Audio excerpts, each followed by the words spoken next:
ये है दिल्ली दर्पण। नमस्कार, दिल्ली दर्पण टीवी देख रहे हैं आप। मैं हूं आपके साथ पुनीत गुप्ता। दिल्ली एमसीडी के कर्मचारियों की हड़ताल कई दिनों से चल रही है। ऐसे में दिल्ली जो है वो कूड़ा घर बन चुकी है।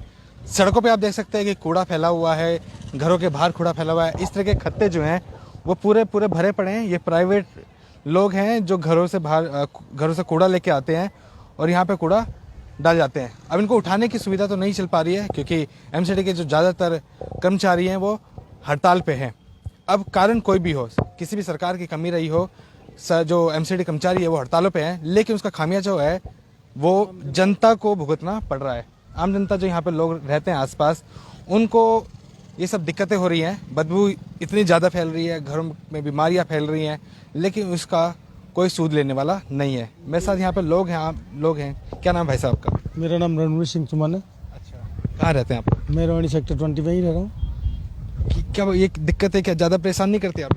नहीं, 1 वीक हो गया है जहाँ पे कचरा हटाया ही नहीं है। ये तो कल बाजार की वजह से कचरा हटाया गया है और गंदगी इतनी है कि पूरी कॉलोनी में इसकी गंदगी जाती है। शिकायत लेके निगम पार्षद के पास या फिर दफ्तर नहीं जाते? नहीं, मैं तो अभी नहीं गया हूँ। बाकी लोगों का ये तो सिस्टम है, वो जाते हैं, मैं नहीं गया। क्या लगता है वैसा, ये समस्या इतनी बड़ी विकराल बन गई? चाहे ठीक है, सैलरी की दिक्कत है, वो किसी की तरफ से भी हो, लेकिन दिल्ली वालों को क्यों उसका खामियाजा भुगतना पड़ रहा है? देखिए सर, जो समस्या लोगों के बीच में है पहले से कि सैलरी को लेके इशू, हड़ताल चल रही है, लेकिन हड़ताल चली क्यों रही है, ये इशू आया ही क्यों? तो ये बहुत बड़ा चर्चा का विषय है वैसे तो, क्योंकि कूड़ा तो सबके घरों से आता है, सबके घरों में कूड़ा होता है और उसके लिए पर्टिकुलर एक डिपार्टमेंट बना रखा है, एमसीडी है। उसके लिए कूड़ा उठाने के लिए, सफाइयों के लिए निगम पार्षद हैं यहाँ पे, वो यहाँ पे कभी नहीं आते, जो कि भारतीय जनता पार्टी से हैं। बीजेपी की सरकार पिछले 17-18 सालों से एमसीडी के अंदर है, ये सब लोग जानते हैं। लेकिन आज तक कितना सुधार हुआ है ये सभी के सामने है। कूड़ा घर नहीं है, ठीक है। कूड़ा आप देखिए, अभी तो इतना बुरा हाल हो गया है, लेकिन मैं आपको बताऊं आज तो कुछ नहीं है। पूरा रोड भरा हुआ था, पूरा रोड, मतलब हद ही हो गई है। मतलब दिल्ली में रह रहे एमसीडी, फिर कहाँ है एमसीडी? तो साफ सा मुद्दा ये है कि जो भारतीय जनता पार्टी के जीते हुए जो निगम पार्षद हैं, जो इनकी सरकार है, जो इनके मेयर हैं, वो कहीं ना कहीं 17-18 सालों से हमें इस एमसीडी को चलाने में विफल रहे हैं। और जीता जागता उदाहरण हमेशा समय समय पर लोगों को देखने को मिलता रहता है। नालियों की सफाई, आज तक नालियों की सफाई सेक्टर 20 में नहीं हो। वार्ड नंबर 34 में हम खड़े हैं। यहाँ पे निगम पार्षद अगर गली में आके देख गए हो तो आप जनता खड़ी है, लोग खड़े हैं, लोकल लोग हैं, यहाँ से पूछ लीजिए। आते क्या वैसे निगम पार्षद आते हैं? निगम पार्षद को हमने तो देखा नहीं है। आते हैं तो कब आते हैं कब जाते हैं कोई पता नहीं होता है। यहाँ नालियों का इतना बुरा हाल है। मैं एक एनजीओ चला रहा हूँ, विश्व मानव सुरक्षा दल के नाम से। निरंतर हम लोग जो है घर घर में जाके जो है देखते हैं, पता लगाते हैं। ये पूरे वार्ड को एक कूड़ादान बना के रखा हुआ है हमारे पार्षद जी ने। तो कभी शिकायत करके नहीं जाते? शिकायत करने जाते हैं तो कहते हैं हड़ताल चल रही है जी, राजनीति के तहत ये लोग जो है कूड़ा घर बना दिया जी हमारे वार्ड को। राजनीति किस तरीके की राजनीति बता रहे हैं? राजनीति ये है कि भाई कॉलोनी वालों ने आम आदमी पार्टी को वोट दे दिया, उनसे काम करवाओ जाके, केजरीवाल से काम कराओ जाके। जब काम आपका है तो केजरीवाल जी सफाई का काम कैसे कर देंगे, जब उसके पर्टिकुलर एक निगम पार्षद को जिता के भाई जिसने केजरीवाल जी को जिताया, अरे आपको भी तो उसी ने जिताया है, बिना वोट के तो आप जीत नहीं गए थे। तो समस्या तो यही बनी हुई है। उनके पास कंप्लेंट लेके जाते हैं तो वो टल्ला दे देते हैं, जी वहाँ चले जाओ, जी वहाँ चले जाओ, वहाँ जाके एप्लीकेशन दे के आओ, केजरीवाल विधायक के पास जाओ। तो वो थोड़ी सा आप करेंगे जब काम आपका है। अब देखिए समस्या कितनी विकराल है। राजनीति में जो है ना, आम आदमी फंस जाता है। पूरी दिल्ली में हमने देखा कई कूड़ा घरों के बाहर तो आग लगाने की नौबत आ चुकी है कि कूड़ा इकट्ठा होकर उसमें आग लगा दी जाती है। देखिए, अब ये देखिए भाई साहब हैं जो अपने घर से कूड़ा लेके आ रहे हैं। इधर आ जाइए भाई साहब। आप ऐसे कैसे रहना, डालना नहीं इधर, गाड़ियाँ नहीं आ रही। ये देखिए, आप कूड़ा कहाँ से, क्या घर का कूड़ा है, कहाँ का है? घर ही का है सर जी। तो आप खुद आते फेंकने? बिल्कुल जी, डेली आते हैं। गाड़ी नहीं आती क्या? नहीं, यहाँ कोई गाड़ी नहीं आ रही है। डेली का आपका ही काम? डेली काम है सर। और यहाँ पे कूड़ा फेंके जाते फिर यहाँ से हटता है? अब हटता कहाँ है, अभी नहीं हट रहा है। बात ये है, ये सिर्फ आप ही को करना पड़ता है और पड़ोस में और भी कोई? पड़ोसी भी ये सब है सर, ऐसे मैं अकेला नहीं हूँ, पड़ोसी भी आते हैं। अच्छा, हाँ सर। इनसे पूछे नालियाँ साफ हुई है कभी? नहीं, नालियाँ साफ होती है? बिल्कुल नहीं भाई, नालियाँ भी साफ नहीं है। तो कभी शिकायत लेके, ये इतना टोकरा लेके घूम रहे हैं, शिकायत करने नहीं जाते? कोई नहीं जाता। मैं क्या जाऊँगा अकेले, जब कोई नहीं जाता तो हम भी जैसे सब ढो रहे हैं ऐसे हम भी ढोएंगे। लोग जाते हैं सर, वहाँ शिकायत लेके लोग जाते हैं, जाते लेकिन वहाँ से हैं। जिस तरीके से बेइज्जत करके वहाँ से हमारे कॉलोनी वासी आते हैं, वो बड़ा चर्चा का विषय। क्या जाएंगे लोग, डर के मारे जाते नहीं, वहाँ सुनवाई नहीं करते, भगा देते हैं वहाँ से। तो क्या करने जाएंगे फिर वहाँ पे, जब वहाँ कोई काम ही नहीं होना। पार्षद जी सोते रहते हैं अपने घरों में, कहीं बैठ रहते, कहीं कहीं, कभी क्षेत्र में आते नहीं है। देखिए, क्या नाम आपका? ये कहाँ से ले आए हो? घर से। घर का कूड़ा ये? हाँ जी। खुद लेने का गाड़ी वाड़ी नहीं आती क्या? नहीं, गाड़ी नहीं आ रही ना। अच्छा, गाड़ी का कितने आपकी ड्यूटी लगी हुई है? हमारी ड्यूटी लगा रहे हो, घर वाले क्या करें। तो यहाँ पे कूड़ा फेंक के खत्म? नहीं नहीं, अंदर फेंकते हम, और जगह नहीं फेंकते कहीं। कूड़ा घर बना हुआ था, यहाँ तोड़ दिया, गाड़ी तो आई नहीं रही। तो ये कूड़ा घर ये खत्ता नहीं है क्या? ये बना रखा है? ये खत्ता नहीं है सर, अभी तो ये कुछ नहीं है। आप अभी बाहर रोड पे जाओ, वहाँ पे लोग कूड़ा फेंक जाते हैं। सरकारी स्कूल है दिल्ली सरकार का, उसके रोड का गेट है, गेट से बच्चे अंदर आते हैं, वहाँ लोग कूड़ा फेंक जाते हैं। एमसीडी पार्षद जी को बोलो, एमसीडी वालों को बोलो, तो वो कहते नहीं जी दिल्ली सरकार का स्कूल है, केजरीवाल जी साफ करेंगे उसको। क्यों करेंगे भाई, जब सफाई का काम आपका है तो क्यों केजरीवाल जी साफ करेंगे? आप किस लिए जीते थे फिर यहाँ? क्या नाम है भाई साहब का? हमारा वीरेंद्र दुग्गल, गांव मित्राओं से उजी में।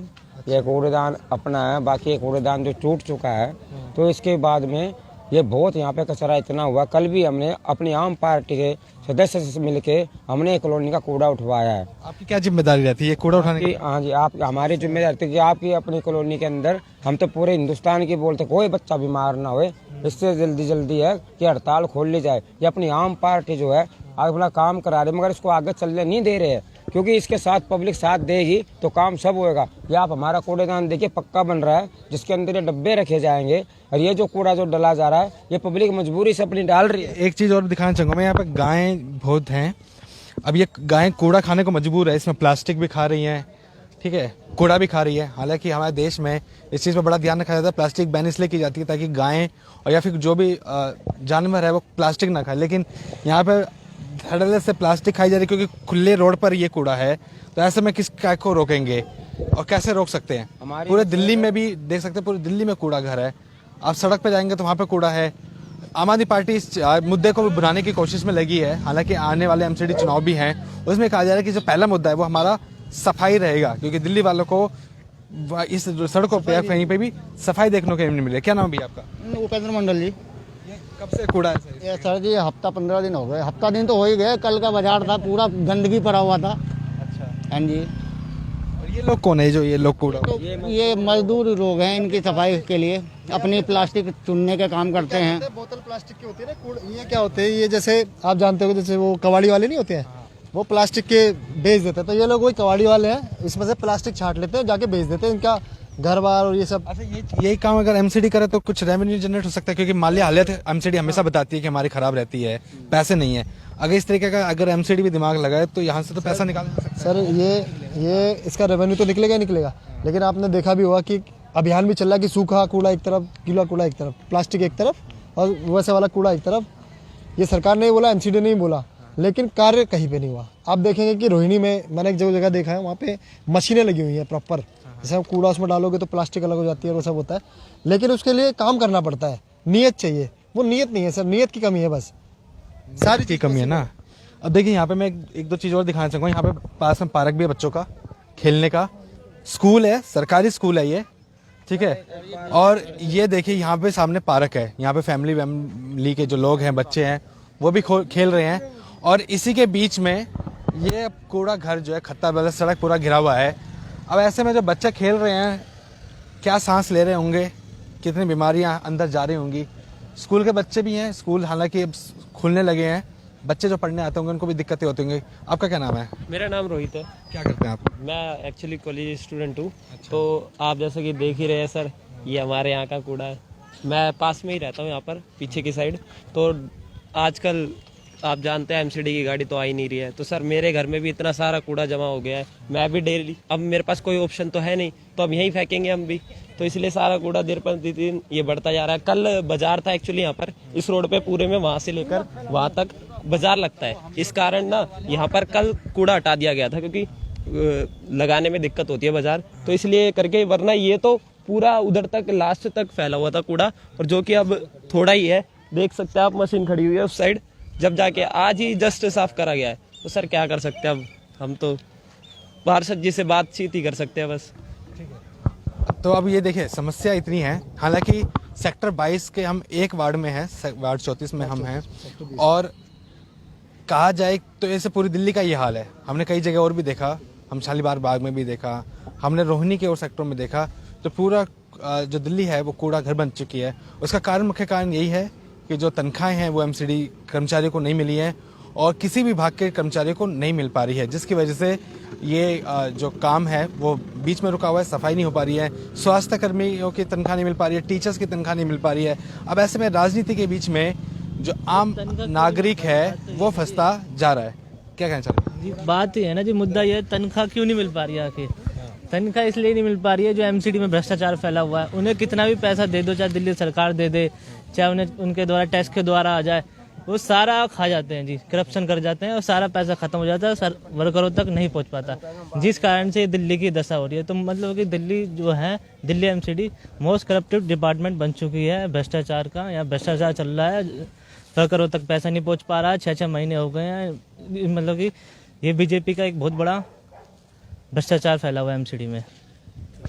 अब देखिए, अब जो आम आदमी पार्टी है वो शुरुआत से ही बीजेपी जो शासित एमसीडीएस को घेरने की कोशिश में लगी रहती है कि जो भी घोटाले उनको सामने लेके आ रही है। हालांकि भाजपा भी अपनी तरफ से कोशिश करती है आम आदमी पार्टी दिल्ली सरकार पे इल्ज़ाम निकालने की कि जो तनख्वाह है वो नहीं मिल पा रही है। अब कारण वही है कि चाहे गलती किसी की भी है, किसी पार्टी की गलती है, नुकसान जो है वो आम जनता को हो रहा है। ये कूड़ा घर साफ होना चाहिए, नहीं तो अगले चुनाव जो होंगे, अब उपचुनाव भी आने वाले, उसके बाद जो है मुख्य चुनाव भी आएंगे, उसमें जरूर जनता इस कूड़े घर जो बन रहा है उसका समस्या का समाधान जरूर निकालेगी। दिल्ली एनसीआर की बाकी तमाम खबरों के लिए आप देखते रहिए दिल्ली दर्पण टीवी। धन्यवाद। लेटेस्ट खबरों के लिए सब्सक्राइब करें हमारा यूट्यूब चैनल या फिर लॉग ऑन करें www.delhidarpantv.com। खबरों की कवरेज और विज्ञापनों के लिए संपर्क करें इस नंबर पर।